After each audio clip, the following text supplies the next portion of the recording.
E aí galera, no vídeo de hoje eu tenho uma convidada super especial com mais de 30 anos de experiência em pediatria e nós vamos falar sobre a vitamina S.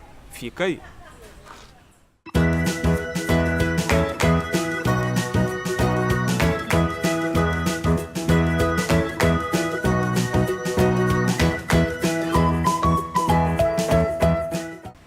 Olá, tudo bem? Meu nome é Ricardo Amâncio e estamos de volta hoje com uma convidada super especial, doutora Sônia, pediatra, e nós vamos falar sobre assuntos interessantes, controversos, mas eu acho que vocês vão gostar.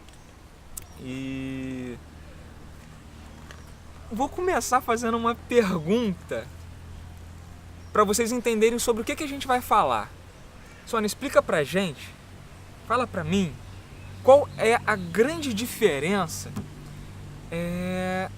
em relação à sujeira que a gente encontra em casa e que a gente encontra na natureza?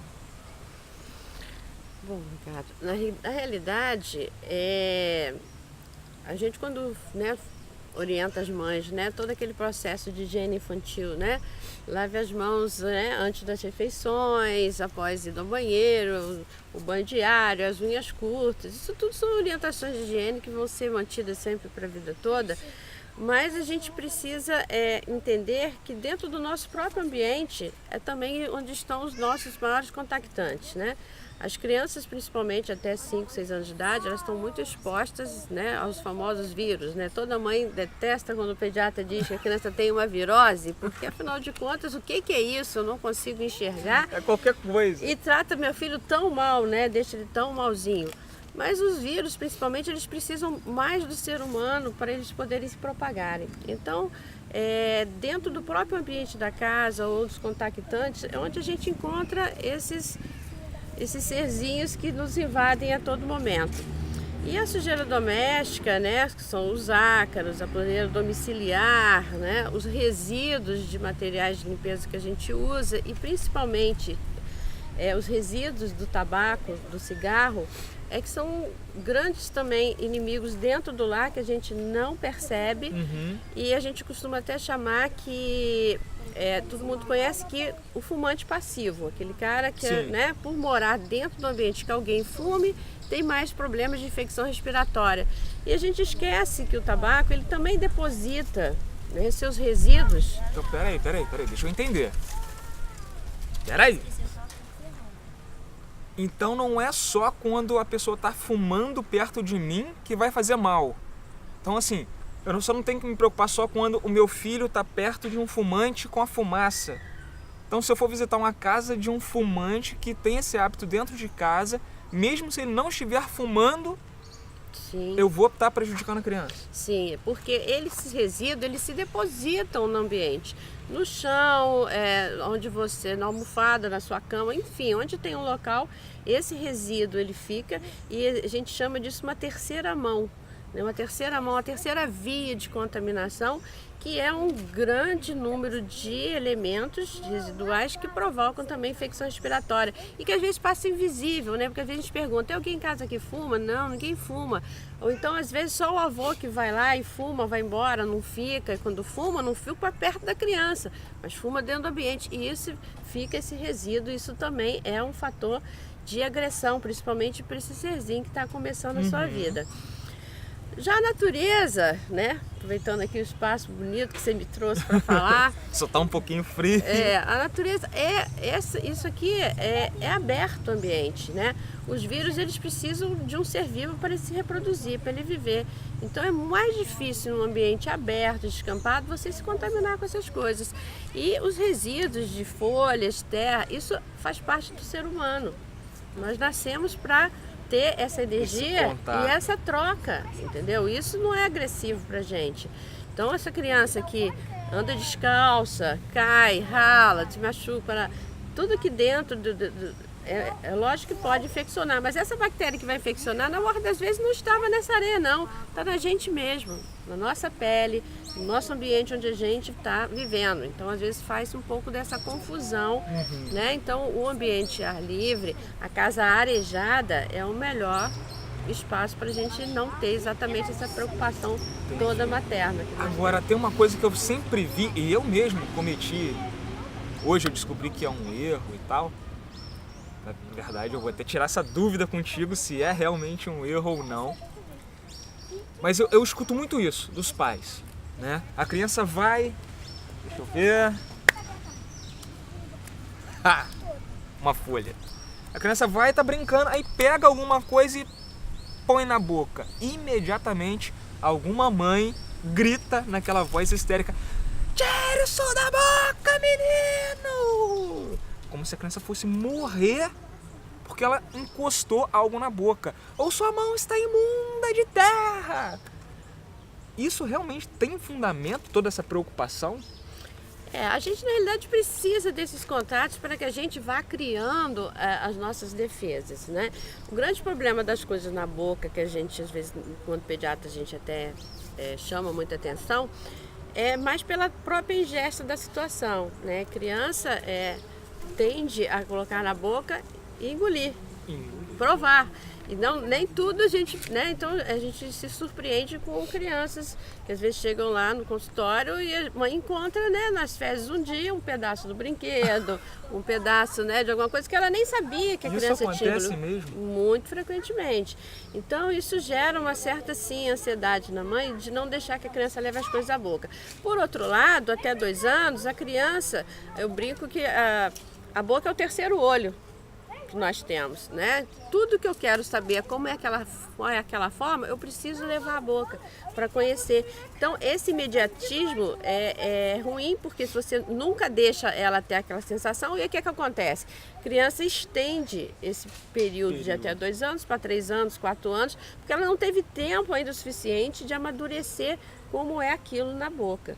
Então, ela precisa comer os seus dedinhos, quer dizer, por 2 anos, 2 meses, a primeira coisa que a criança enxerga são as suas mãos. Então, a primeira coisa que ela leva à boca. Não adianta a mãe ficar tirando da boca toda hora, né? Ou trocando por a chupeta com medo que ela chupe o dedo, porque ela precisa se reconhecer naquilo. Depois ela consegue enxergar o pé, então ela vai levar o pé à boca. Lógico, e não precisa se desesperar com isso. De jeito nenhum, ela precisa disso. Isso é uma fase do seu desenvolvimento. O que é preciso realmente é a observância do objeto que está sendo levado à boca e o risco que isso vai trazer, principalmente se ela engole, por risco de asfixia. Então, o grande perigo nisso tudo é a criança engolir e, de repente, se asfixiar, ou se for um objeto cortante ou perfurante, alguma coisa assim. Sim, sim. Agora, em relação a essa sujeira natural... Isso todo mundo tem que experimentar.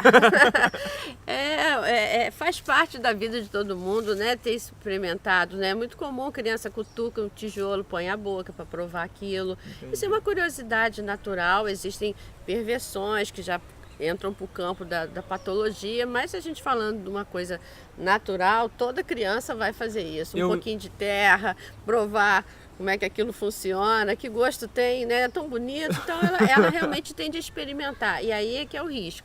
E dentro de casa os riscos são muito maiores do que fora de casa, porque dentro do risco ela vai experimentar água sanitária, ela vai experimentar o que tiver, não precisa ter sabor bom não, ela vai levar a boca independente, então veneno, seja o que for.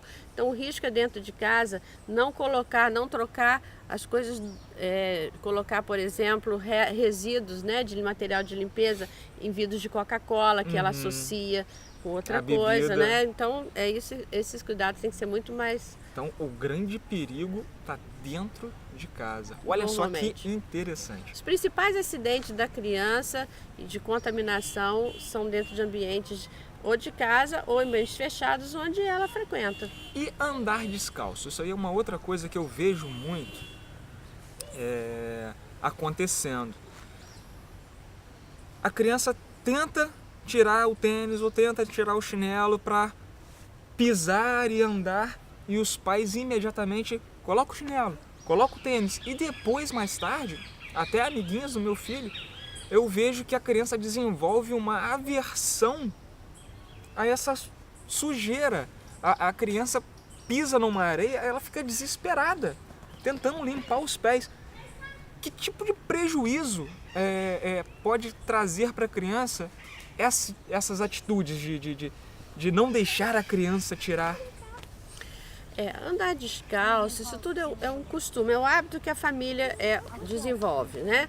Problema nenhum, muito pelo contrário, a gente precisa de ter esse contato direto. Hoje é muito ruim porque quase todo mundo mora em apartamento, você não tem espaço, então aquele chão é aquilo que eu falei. Onde ela vai pisar descalço, o que está ali é o contaminante da casa. Fora do lar, né, que a gente tem uma areia, você tem um parque, etc e tal, que não tenha nada de contaminante ali, né, não é perto de nenhum resíduo tóxico, nada. Uma fonte de esgoto. Um fonte de esgoto, etc e tal, tirando essas coisas. Isso é preciso porque a gente precisa pisar no chão para que desenvolva os nossos músculos, né? Então tem criança que às vezes começa, depois de algum tempo, ter dor nos pés, dor na perna, porque não desenvolve a musculatura. Né? Hoje em dia, eu me lembro, vou falar da idade, aí vai vir um saudosismo, né? A gente tinha um brinquedo lá na minha casa que era um velocípede. Sim. Né? Era o nosso brinquedo, Isso, inclusive, a gente via a habilidade da criança de conseguir, né, pedalar. E o que acontecia? Logo perdia-se aquele pedal, ficava só aquele troço comprido, ferrinho, e a gente fazia força. E como aquilo ajuda na formação, né, da curva do pé, da força do pé, da musculatura, isso é importante. E aí o que a gente vê hoje? Todo mundo já sai motorizado. Pois é. Né? Já pega uma motinha.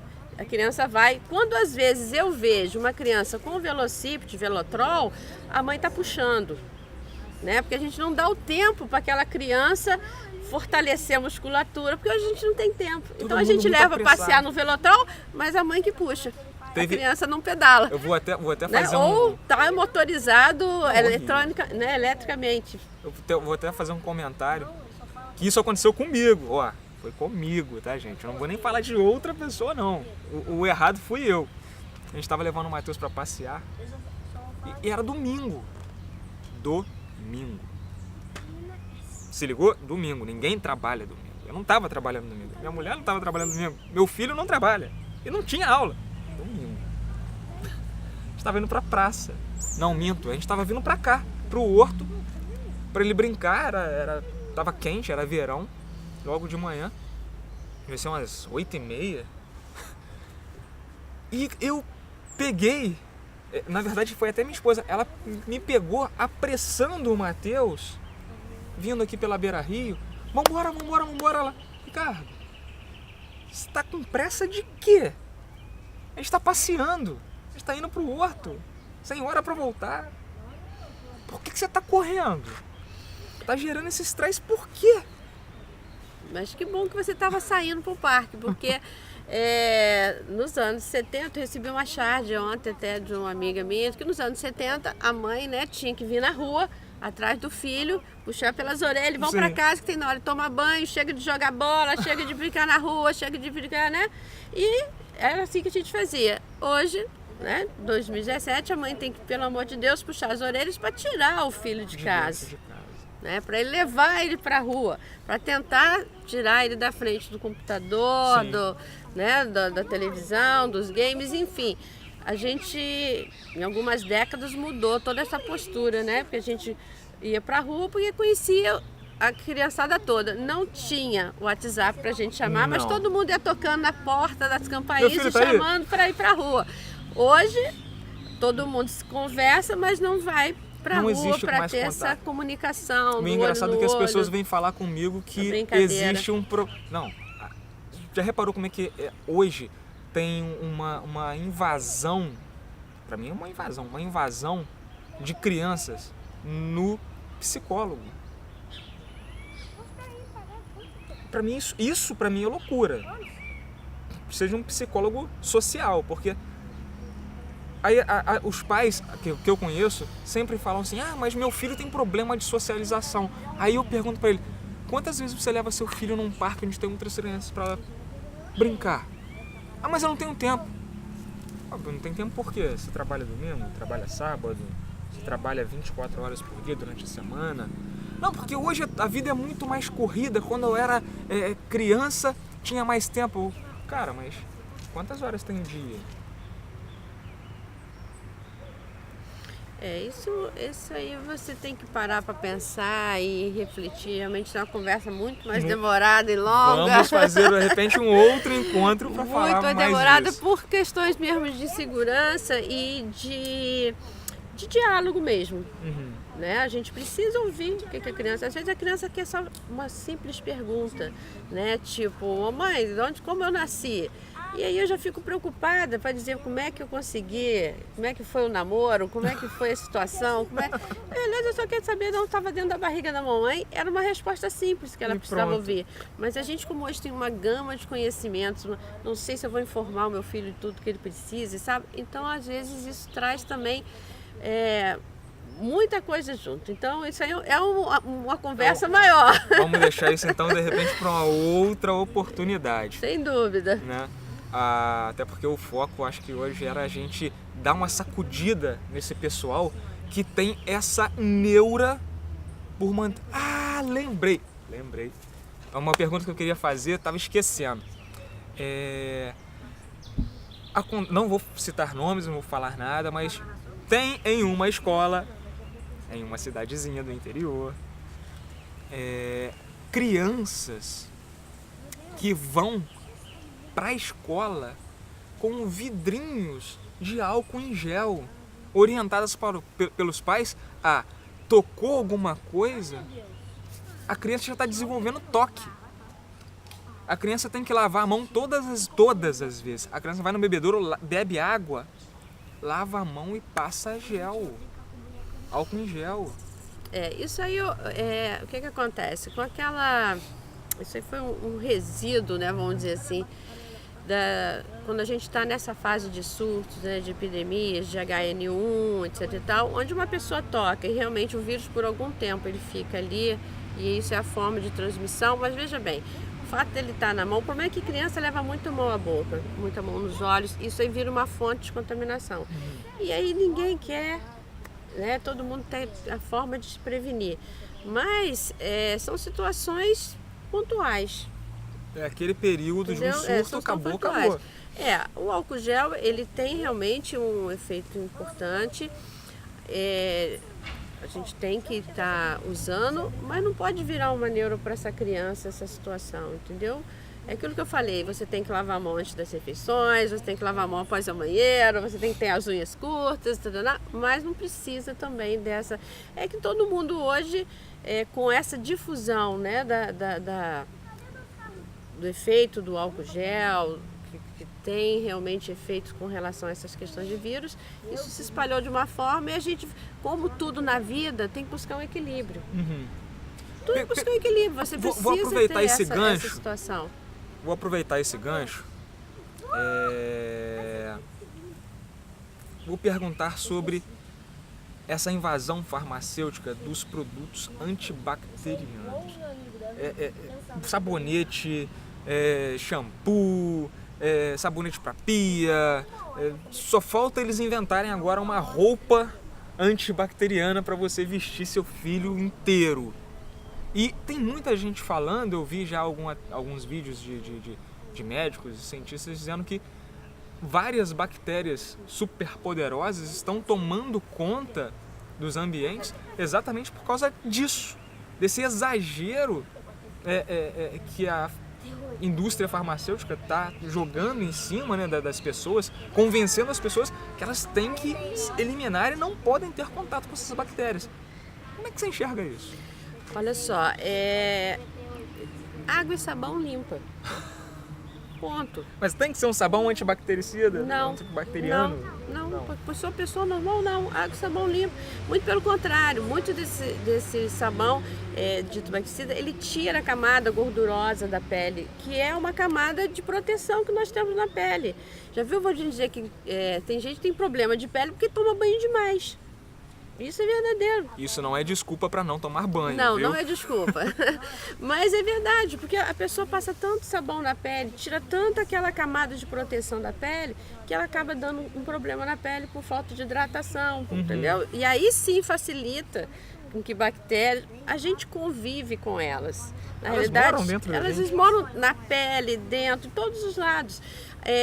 O grande vantagem que nós temos é que nós temos um sistema imunológico atento e importante. O tempo todo nós estamos aqui sendo invadidos, mas eu preciso dessa invasão para que cada dia, um pouquinho, eu torne imune aquilo que eu estou sendo invadido. Mas olha só, peraí, deixa eu entender. Como é que fica mesmo essa questão de banho, número de banhos? Eu posso não tomar banho? Explica só essa questão aí do... Na realidade, você pode tomar quantos banhos você quiser. Então, isso não é problema. Tem gente que tem mais necessidade, transpira mais, etc e tal. Mas aquele banho de faxina, né, que a gente faz com a criança, com sabonete e tal, uma vez ao dia resolve o nosso problema. Agora, se a criança está suada, brincou, precisa de outro banho antes de ir para o colégio, você vai um banho e não precisa ficar passando sabonete, a não ser em áreas específicas, que de maior sujeira, às vezes concentra no joelho, no pé, na mão, etc e tal. Mas os locais que não há necessidade, basta realmente o banho com água. Dá uma aguada, como diriam os antigos. Isso, tira o suor, tira a limpeza de um modo geral. Então, o recado está dado. Eu agradeço muito, muito, muito, muito mesmo. Estou muito feliz de ter tido essa conversa contigo. Acho que vai ser muito bacana para quem tiver a paciência de ter assistido a gente até aqui. Isso aí. Tem muita informação boa aqui. Eu que agradeço pela oportunidade de estar batendo esse papo nessa manhã. Foi muito bom. Coloca à disposição do que você precisar. Então, corta aqui, presta atenção. Ela se colocou à disposição. O que vocês vão fazer? Deixa aí embaixo, comenta, coloquem perguntas, usem o comentário para falar com a gente. Se vocês têm alguma coisa que vocês gostariam que eu conversasse com ela em um outro momento, coloca aí o assunto que vocês querem debater. E eu chamo, a gente vai responder essas perguntas que vocês colocarem nos comentários. E aí a gente marca um outro dia para aquele assunto que mais tiver votação ou for mais comentado aí embaixo. A gente volta e faz um outro vídeo. Legal? Ó, não esquece, curte o vídeo, compartilha, marque todas as pessoas que vocês conhecem que têm filhos pequenos, para a gente divulgar ao máximo essas informações de que, lembrando um comercial de TV antigo, né? Se sujar faz bem, a criança tem mesmo que se sujar, né? Não tem problema. Ter contato com a terra, com a lama, com a areia, contato com a natureza, né? A natureza é aquela troca de energia que você citou. Já que eu não aguento, deixa eu falar só mais uma coisinha. Lembrou de novo quando eu era criança, né? A natureza, ela é o espaço que a criança usa para criar. Eu estava aqui conversando, estava de olho no seu menino ali, que achou um pedaço de madeira e imediatamente virou uma espada. Isso é fundamental, a criança precisa brincar. Então hoje a gente dá muito brinquedo pronto para a criança. E é na natureza que ela vai encontrar uma folha e vai ter uma pocinha d'água, vai virar um barco. E isso é fundamental. Eu me lembro de como eu brinquei com lama, botando água na areia e fazendo bolo e festa de aniversário para as minhas bonecas. Fantástico. Então é isso que esse resgate é que eu acho que é importante. Você não pode achar que isso é uma sujeira. Isso é um momento de criação, isso é um momento de contato, entendeu? Isso é importante. Só para resgatar, porque, né, você tem que me cortar, senão eu vou falar demais, mas tá tudo bem, gente. Se precisar, nós estamos aí. Então, ó, o recado tá aí. Deixem as crianças se sujarem, tá? Não briguem.